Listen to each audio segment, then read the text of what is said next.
तुम्ही दोघं काय करणार आहात मला खरंच माहिती नाहीये, पण जे काही कराल ते जपून करायचं. आणि घराच्या हितासाठी करताय म्हणून मोठ्या विश्वासाने तुमच्या जवळ हे देतेय मी, त्याचा मान ठेवा.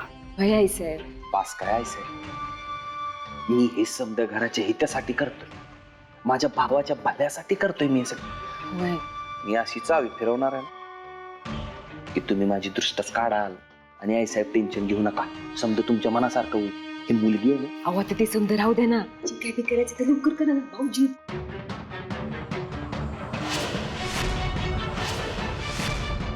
सापडला, सईचा नंबर सापडला. हा नंबर सांग मला पटकन. थांब थांब, दाखव.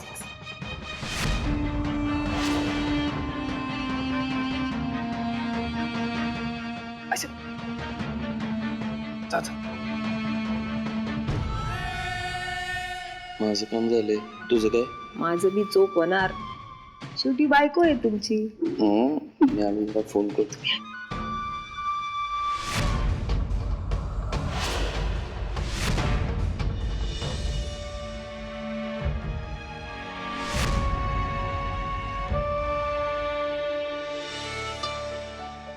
आता भाताची मूग, त्यावर वरण, तूप वाढलं आणि गुलाबजाम वाढले की पान तयार. हो काकू, मी ताट वाढते, तुम्ही पटकन आवरून घ्या. झालंय समज, करायला लागली ती पान. बर. अरे खाली विधी पूर्ण होत आले, तयारी झाली ना सगळी? हो, हे बघ ना, म्हणजे झालंय ना व्यवस्थित. आणि हे गुलाबजाम झालंय ना? परफेक्ट, नक्की? जमलंय तुला? बरं ते ठीक आहे, तू हो पुढे, मी ताट घेऊन. ओके. हा.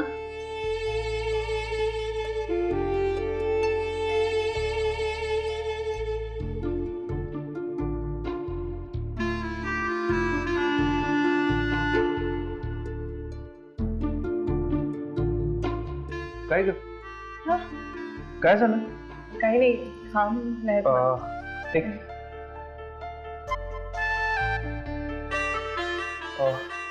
नॅपकिन आहे का बघतो, थांब.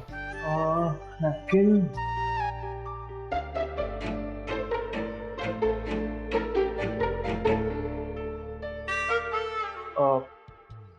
नॅपकिन नाहीये. अरे मग ठीक आहे ना, मी एक साडीवर डाग पडेल, खराब होईल साडी. अरे हो. मी चालेल.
वा मिलिंद पाटील, काय शिताफीने नंबर मिळवला.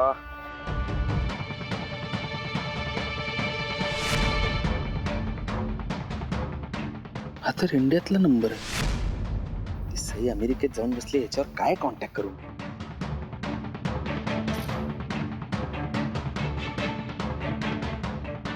फोन लावून तर बघूया, काहीतरी माहिती मिळेल.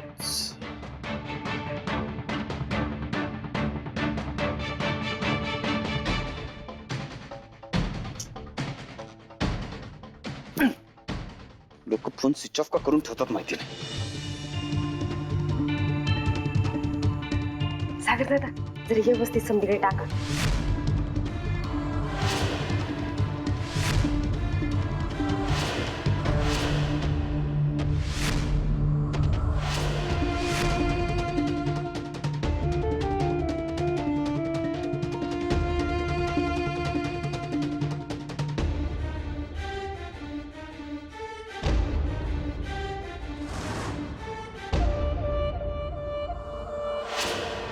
आजोबांना ठेवायचं ताटच पडलं की त्यांच्या बरोबर अमुकच्या नजरेतून तू बी कायमची पडणार. आजी आणि आजोबांचं होणारं हे श्राद्ध एकदम एक पॉइंट आहे त्यांच्यासाठी. त्यालाच तू धक्का लावलास की गेलीसच, कायमची उतरलीस बघ त्यांच्या मनातून.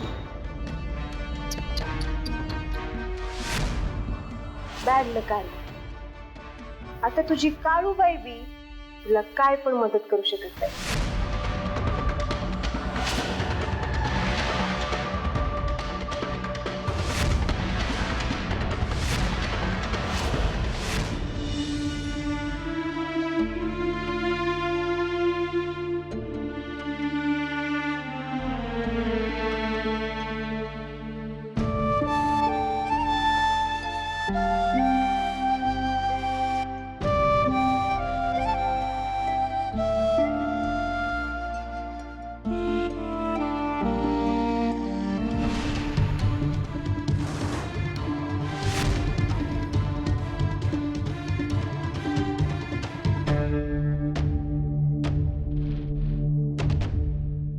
नंबर अमेरिकेचा नाहीये.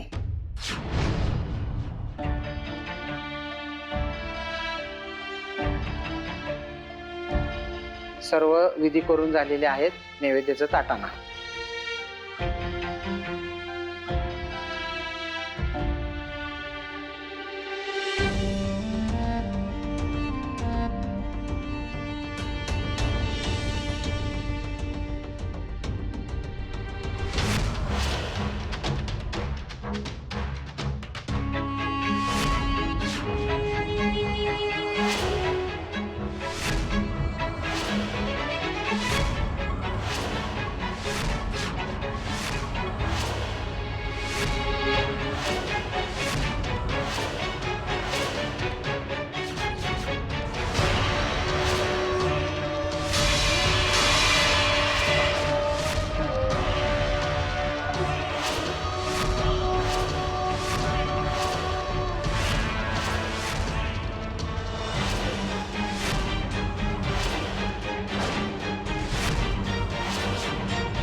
काय झालं?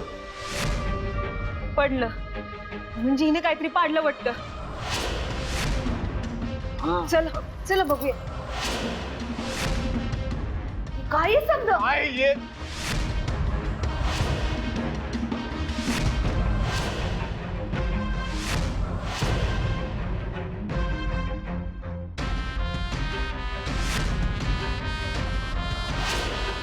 आईसाहेब हे बघा निवदाचं ताट आहे. दिसलं का आता सासूबाई? पडलं कसं ये हिनच पाडलं असेल. काय रे, झालं का समाधान तुझं आता? घरातल्या समजायला डावलून हिला नैवेद्य करायला लावला तू. काय झालं दिसलं का आता? आजोबा आता उपाशी राहतील ती वेगळंच. आईसाहेब हिने ना मुद्दामूनच केलं हे समजा. नाही तर काय, तिने मुद्दाम केलेलं नाहीये. मी स्वतः पाहिलंय. इथे काहीतरी सांडलं असणार आणि त्यामुळे जमीन गुळगुळीत झाली होती. पाय सरकला असेल, चुकून पडलंय. अरे अजून किती कड घेशील हिची? असा बरा पाय घसरतो. निवदाचं ताटे सांभाळून आणायचं एवढं साधं कळत नाही हिला. अहो हिला ना मुद्दामूनच पाडायचं होतं ते. आईसाहेब आपण दरवर्षी करतो तेव्हा असं काही होतं का? मग या वर्षी ना हिला मुद्दा निघणंच आणायचं होतं म्हणून चाललेली पुढं पुढं करायला समजा. गुरुजी जाताना म्हणाले होते या पोरीमुळे काहीतरी मोठी गडबड होणार आहे. अरे झालीच. गुरुजींचा शब्द खरा ठरला. अगं बाई तुझ्या मोरांना मी हात जोडते. घरातले जिवंत माणसांना तर तू सुखाने जगू देत नाहीस. निदान गेलेल्यांना तरी सुखानं जगू दे की. मी परत परत तेच सांगतोय, तिने मुद्दाम केलेलं नाहीये. अरे कारण काय घेतो पण मी उद्याचं ताट पडलं ना. आता बाबांनी काय उपाशी ठेवायचं. घरातल्या कुणाकडनं झालं असतं ना तर समजा घर डोक्यावर घेतलं असतस तू. अरे अजून किती पाठराखण करणार आहेस? काय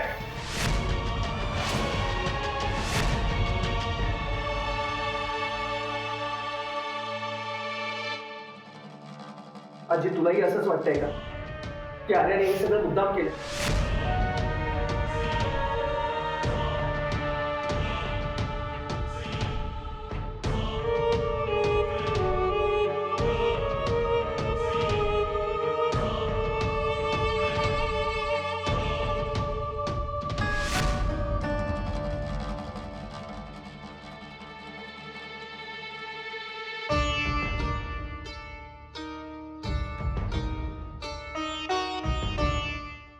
आजी आजी कसं चालूय समजा. माझ्या छातीत धस्स होत आहे. कसला संकेत आहे वा.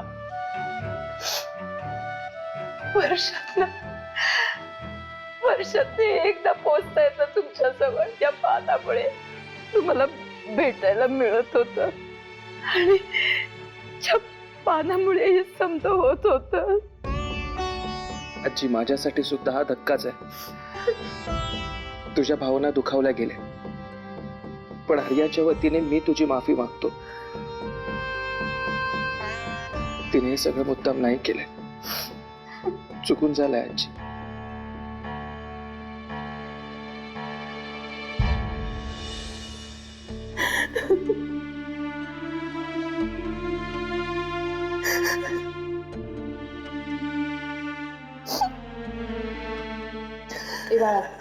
आर्या बास कर गाता. बास कर. किती रडशी. नाही आजींसाठी इतका महत्वाचा क्षण. आजच्या एका दिवसामुळे त्यांचं पूर्ण वर्ष सुखानं जातं. अमुकने मला रात्री नीट समजावून सांगितलं होतं तरीही माझ्याकडून चूक झाली. आजी खचून गेले असतील आणि मी अमुकचा विश्वास गमावला. नाही माफ करू शकत मी स्वतःला कधीच. तू आता असा विचार करू नकोस. जे काय झालं ते तू काय मुद्दाम केलंस का? पण तरीही नको तेच घडलं ना काकू. पण रडून काय भरपाई होणार आहे त्याची? उलट अमोघ आजी आणि तुझ्यातलं अंतर वाढेल. आपणच त्यांना या धक्क्यातनं सावरायला पाहिजे. नाही काकू आता माझ्यात ते धाडस नाही. तरी बी तुला हिंमत करावीच लागल. काळूबाईवर विश्वास आहे ना तुझा?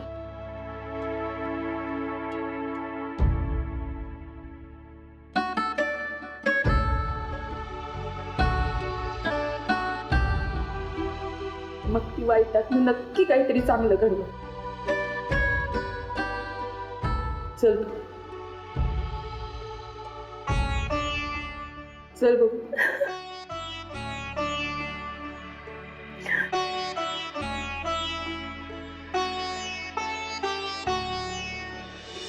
दादा सर आता काय करायचं? आम्हाला तर काय बी सुचना झालंय. गुरुजींचा शब्द आमच्या कानात घुमतायत. तुम्ही गुरुजींना फोन करून विचारता का काय करायचं ते? विचारतो.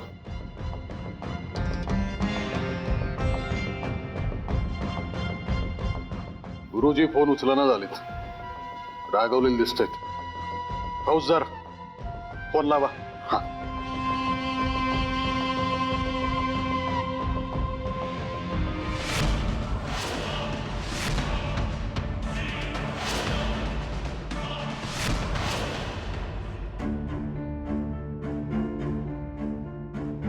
आजी, जे घडलं त्याबद्दल क्षमा मागण्याचे धाडस नाहीये माझं. पण मी प्रामाणिकपणे सांगते, मी खरंच मुद्दाम काहीही केलेलं नाहीये.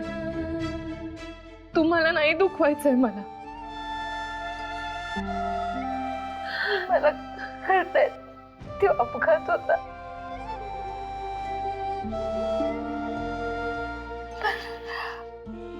अपघातात बी लागतच ना, जखम होतीच ना.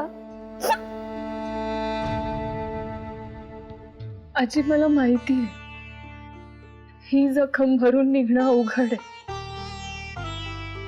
तुमचं खूप प्रेम आहे ना आजोबांवर. आपण नव्याने ताट ठेवूया.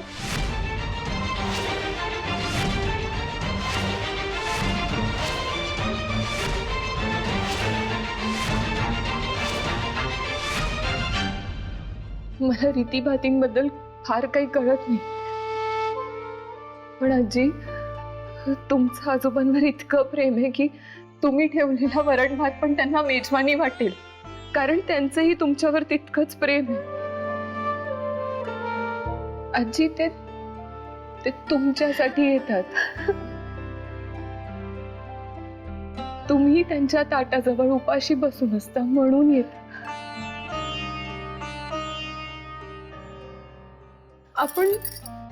आपण त्यांना ते समाधान देऊया ना.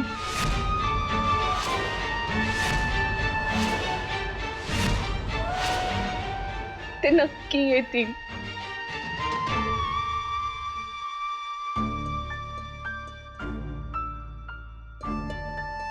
मलाही असंच वाटतंय. तुझी भावना महत्वाची आहे. आजी, बहुतेक ते मला समजून घेतील आणि माझी चूक पोटात घेतील. खूप मोठ्या मनाचे होते ना ते.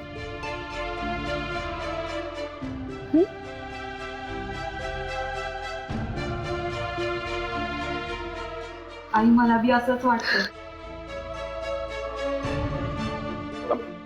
दादासाहेब, काय पोरकटपणा चाललाय? शालिनी म्हणतायत ते बरोबर आहे. या पोरीला निवदाचं ताट करायला दिलं हेच मुळात चुकला बघ तुझं. आणि आता ही पोरगी म्हणते तसं करायला निघालात तुम्ही. वरण भाताचं ताट बाबांना ठेवायचं, त्यांचा अपमान करायचा अजिबात चालणार नाहीये. तुला कधीपासून त्यांच्या मान अपमानाची काळजी वाटायला लागली?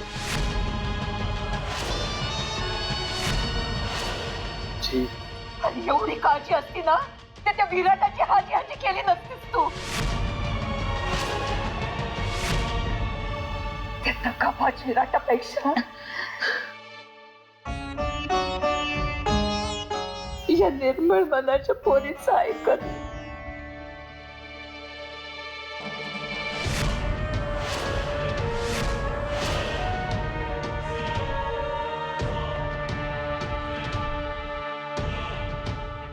वरण भाताचं पात तयार कर.